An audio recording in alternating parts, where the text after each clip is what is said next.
Welcome to another episode of the Healing Poetic Podcast.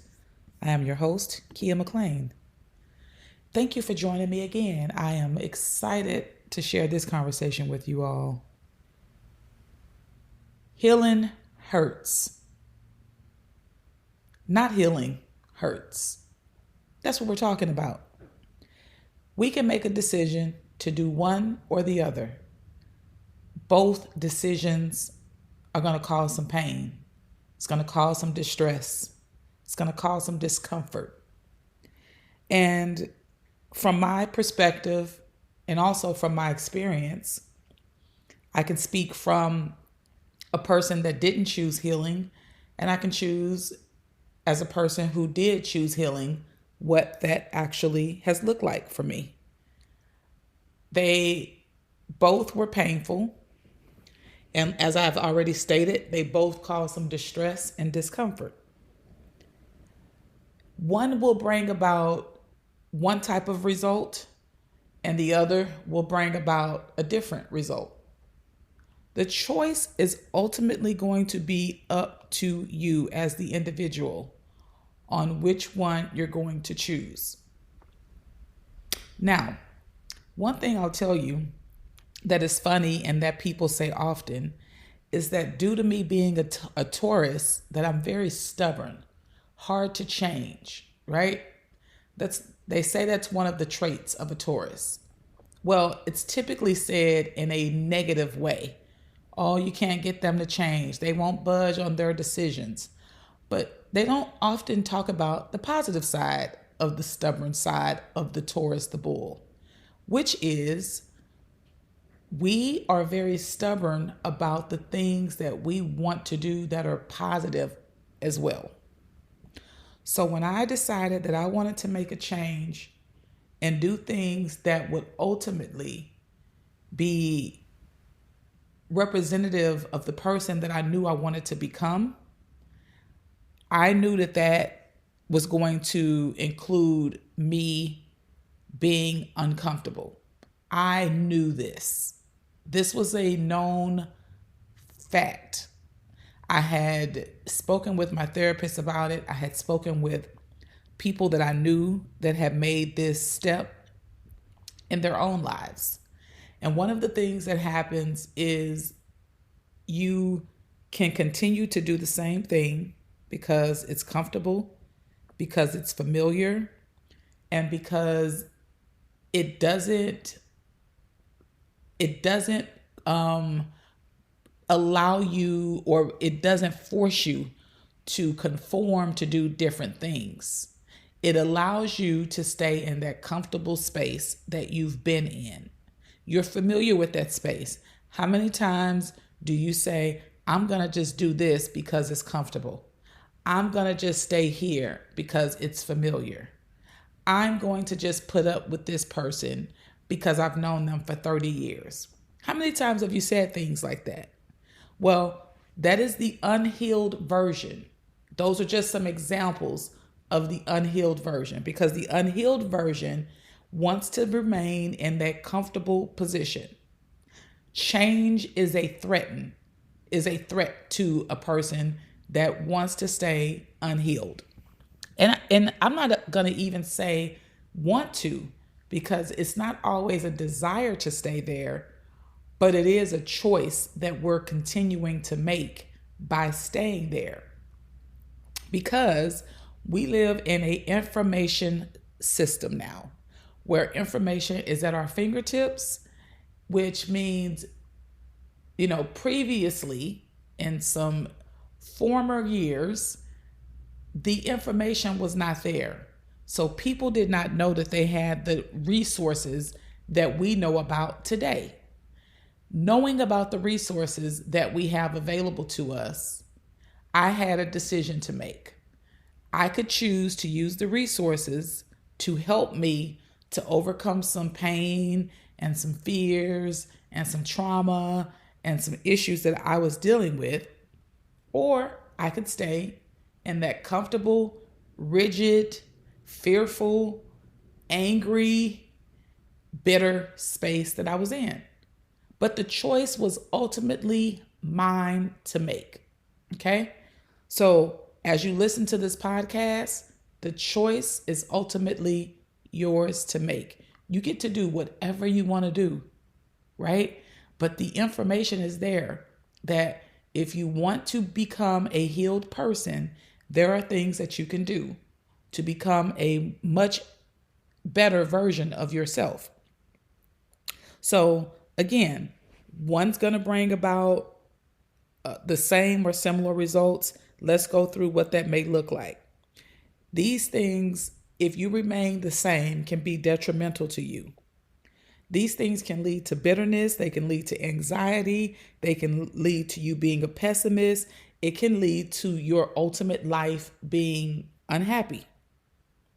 If you choose to become healed and do the work to heal from the trauma, from the toxicity, from the fear, from the pain, if you choose to heal, some of the things that can happen is clarity, awareness, peace, joy,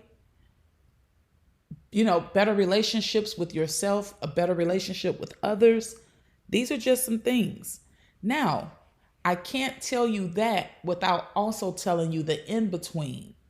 And the in-between are those moments where the unhealed version of you, as you're healing, is trying to say, hey, remember me?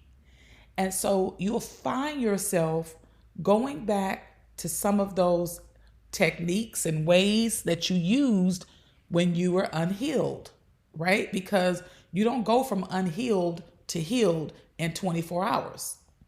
So what happens is, as you go through that time where you are doing the work to heal, something may come up that triggers you to do something that you did in the unhealed version of yourself. So I'll give you an example. I'll use myself and my business as an example. You're welcome. But I really struggled with anger issues back in the day. And this was a massive problem for me. I mean, when I tell you this was a massive problem, it was a major, major problem in my life. And eventually, what people would say to me was going to happen to me was not going to end well. And I took it to heart. So I made some very, very different decisions in my life, and I chose to go to anger management. I chose to go to anger management not once, but twice. Now, here's the thing. As I went through anger management, I was not healed. I hadn't figured it all out.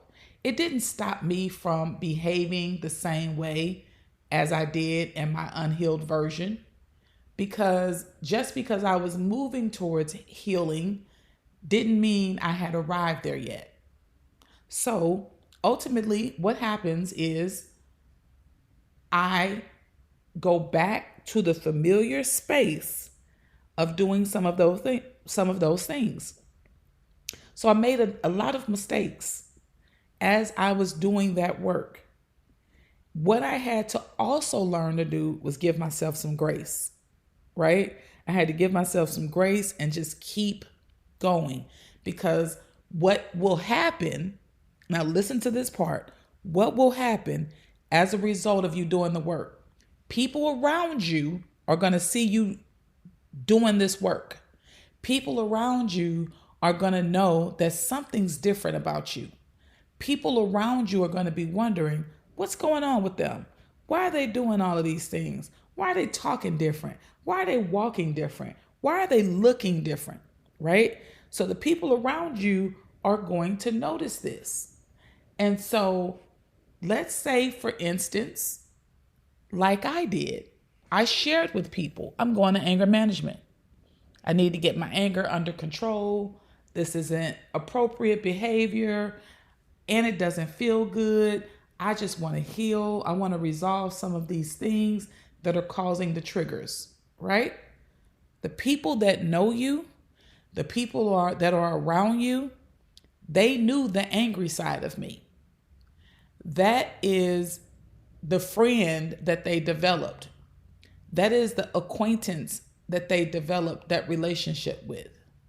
That is the partner that they established that relationship with. So me changing is going to change the dynamics of the relationship, whether it be good or bad. Why?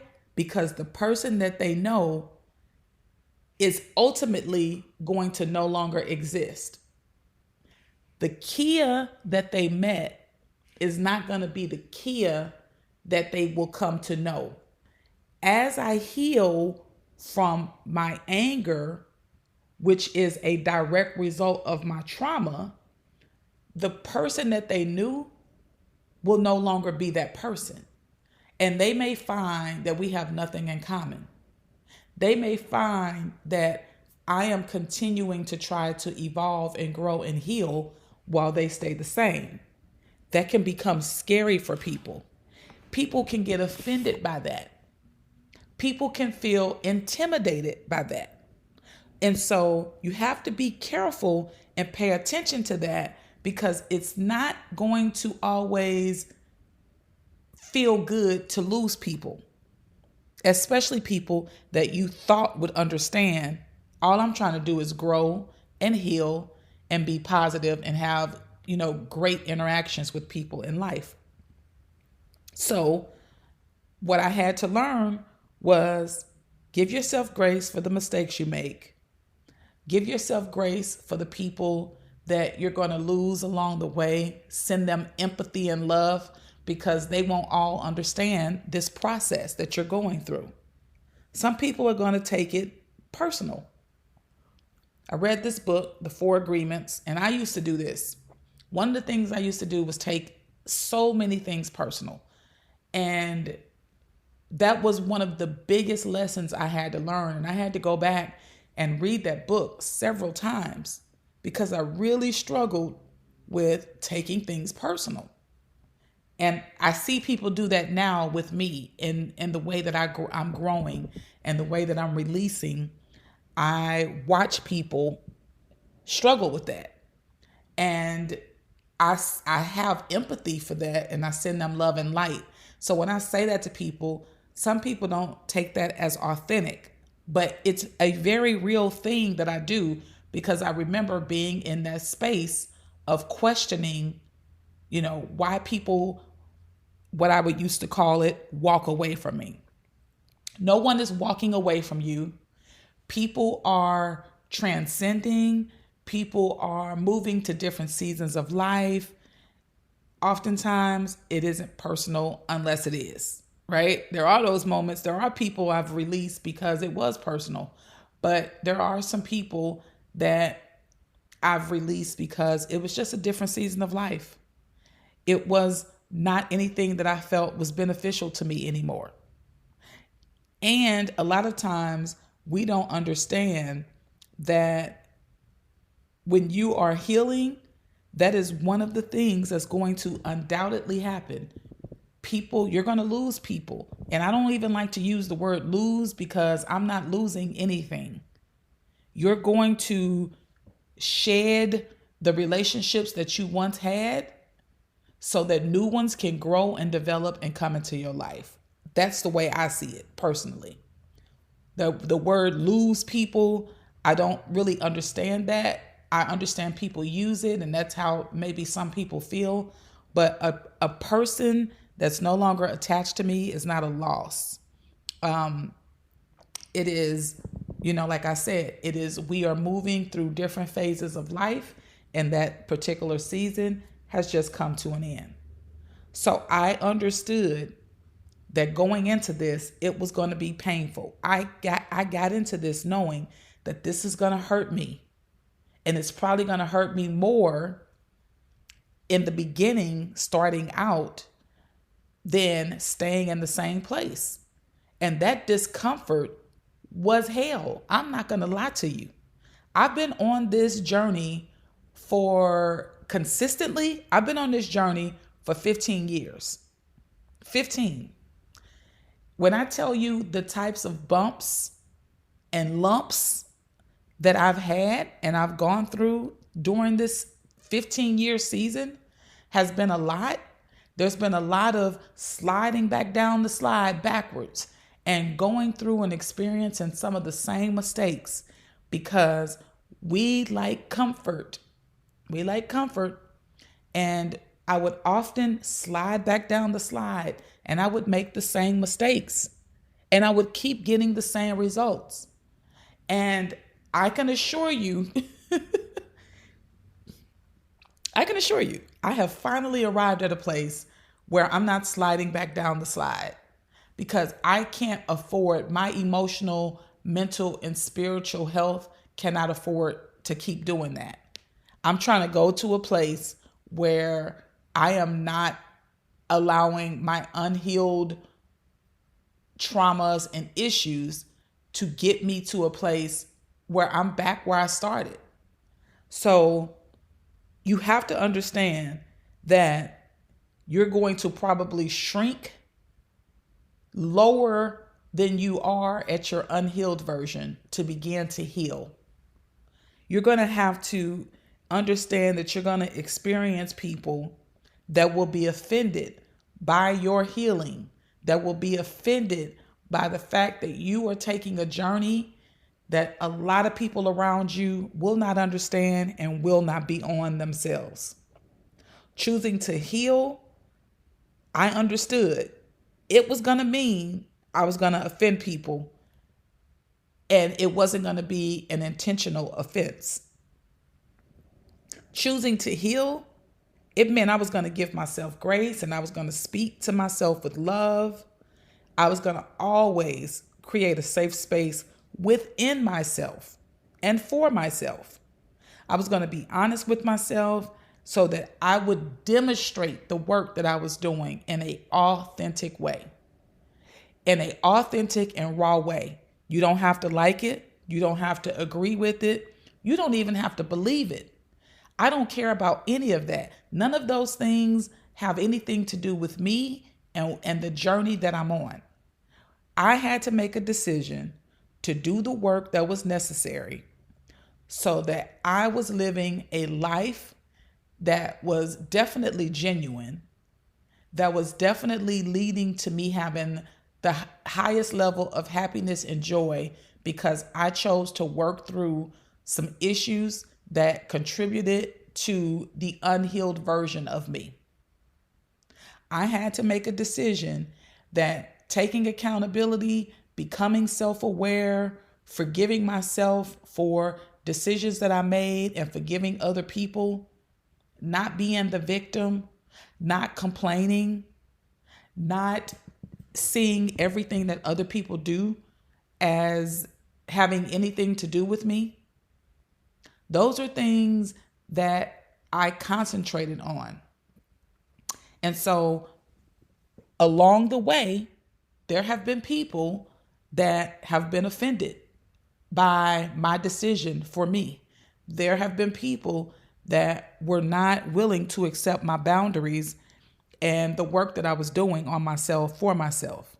There have been people that chose to become bitter and angry and have animosity towards me because of the decision that I made for myself. I'm going to tell you something, and I've shared this before on this podcast with you all. A decision that someone makes for their lives oftentimes have nothing to do with you. I know upwards of hundreds of people. I would challenge myself and say I probably know over 1,000 people, okay, through social media and personally. When you dwindle that down to the people that I tend to associate with, we're talking about numbers of people, right? So now we're talking about people that I may socialize with, talk with, hang with, text with, email with regularly. We're talking over 10 people, okay? Now let's dwindle it down to my closest friends. My closest friends are in the 3 to 4 people range. Okay. Now, I want you to think about this. When I make decisions, I know thousands of people. I'm dwindled down to at least 10 or more people that I speak with regularly. Then you take it down to the very close people in my life. Do you think that I have time to concentrate on each individual and make my decisions based on all of these people that I have in my life? Most people that are not even close to you or that you don't have close dealings with tend to believe that they are that relevant in your life, though. And I can assure you, at least for me, that no one is that relevant in my life, that when I make decisions, I'm making the decision because of that one person or because of those two people. Every decision I make is solely connected to me making a change to benefit myself. Because if I make a change that benefits myself, it's going to benefit the people I'm connected to. And I'm about community, and I want not only myself to grow and heal, I want those that I'm closely connected to grow and heal. So when I make a decision, the decision is not just for me. The decision is for me and for those close to me. And some people will do the work while others don't. And they will ultimately become part of a previous season in life. And that's just what it is. And so I think it's important that we understand and realize that healing is something that I'll be doing for the rest of my life. If you are on that journey, it's something that we'll be doing for a long time. I talk to people who are older than me or my age. They don't see the benefit of it, and that's their business. They don't see the value in it, and that's their business. However, because I'm doing the work and I'm diligent about it and I'm serious about it, that may mean that our dynamics may change. That's just what it is. It may ultimately come to that. So I'm going to end the conversation there. I'd love to hear your feedback. You can send me a message. You can go out to my website, www.kiascoaching.com. That's KEYAS coaching.com. You can also follow me on Instagram, Kia McLean, the poet. Again, that's KEYA, last name MCCLAIN, the poet. All one word. And as always, I'm going to share a poem with you all before I close this thing out. And it is called Consequences. Consequences of your choices will inevitably come. You will miss the lessons and the blessings if you do not succumb. Succumb to the guidance and wisdom from up above, and equally important, what you hold within. Encamping yourself around nothing but love, allowing forgiveness and redemption to guide and lead your new way. Not pointing blame or resentment toward anyone specifically, just allowing healing and wisdom to create new space. Terminate all your past poor choices and live in the now, because no one or nothing else determines your future. Stand tall and proud about how far you've come. You could still be that person who made nothing but bad decisions and choices. Your life is your own, and you're already on the throne. We were all made to be kings and queens. Be not discouraged about yesterday, for the real tragedy is in continued delay. So again, I'm going to close there. That comes from my book, my first book, My Words Healed My Soul. You can purchase that book on my website. Again, it's www.kiascoaching.com. Be sure to follow me on Instagram at Kia McLean the Poet. Also follow my TikTok at Kia McLean the Poet. And you can subscribe to my YouTube if you'd like to do that as well. As always, thank you for your time. Thank you for your attention. And be sure to share this with your friends and your family. Until next time, peace.